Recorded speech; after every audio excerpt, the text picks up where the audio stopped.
গিয়াসউদ্দিন আজম শাহ ছিলেন বাংলা সালতানাতের তৃতীয় সুলতান এবং শামসুদ্দিন ইলিয়াস শাহের দৌহিত্র।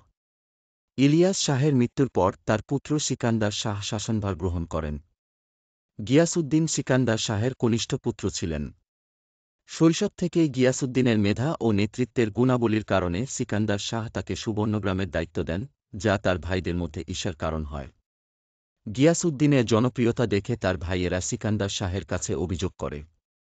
এক ভুল বোঝাবুঝিতে গিয়াসউদ্দিন মনে করেন যে তার বাবা তার বিরুদ্ধে যুদ্ধে নামতে চান।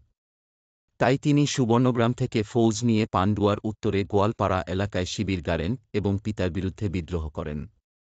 যুদ্ধে সিকান্দার শাহ আহত হন এবং গিয়াসউদ্দিনের বাহিনীর কাছে পরাজিত হন। মৃত্যুশয্যায় সিকান্দার শাহ গিয়াসউদ্দিনকে বলেন রাজ্য রক্ষা করতে। গিয়াসউদ্দিন সিংহাসনে বসে আজম শাহ উপাধি গ্রহণ করেন এবং সুবর্ণগ্রামকে রাজধানী করেন।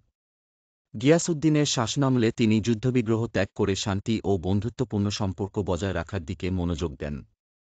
তিনি জৌনপুরের সুলতান খাজাইজাহান মালিক সারোজার এবং চীনা সম্রাটের সাথে বন্ধুত্বপূর্ণ সম্পর্ক গড়ে তোলেন। চীনে দূত প্রেরণ করেন এবং উপঢৌকন বিনিময় করেন। আইন ও বিচার ব্যবস্থায় তিনি কঠোর ছিলেন। একবার শিকারে বেরিয়ে ভুলবশত এক বিধবার ছেলেকে তীরবিদ্ধ করে ফেলেন। বিচারক গিয়াসউদ্দিনকে দোষী সাব্যস্ত করেন এবং তিনি বিধবার নিকট বিনীত ভঙ্গিতে ক্ষমা প্রার্থনা করেন ও ক্ষতিপূরণ দেন। গিয়াসউদ্দিন সাহিত্যের প্রতি অনুরাগী ছিলেন। তার শাসনামলে শাহ মুহম্মদ শবীর তার বিখ্যাত রচনা ইউসুফ জুলেখা সম্পন্ন করেন। এছাড়াও কৃত্তিবাসের রামায়ণ বাংলায় অনুবাদ করা হয়।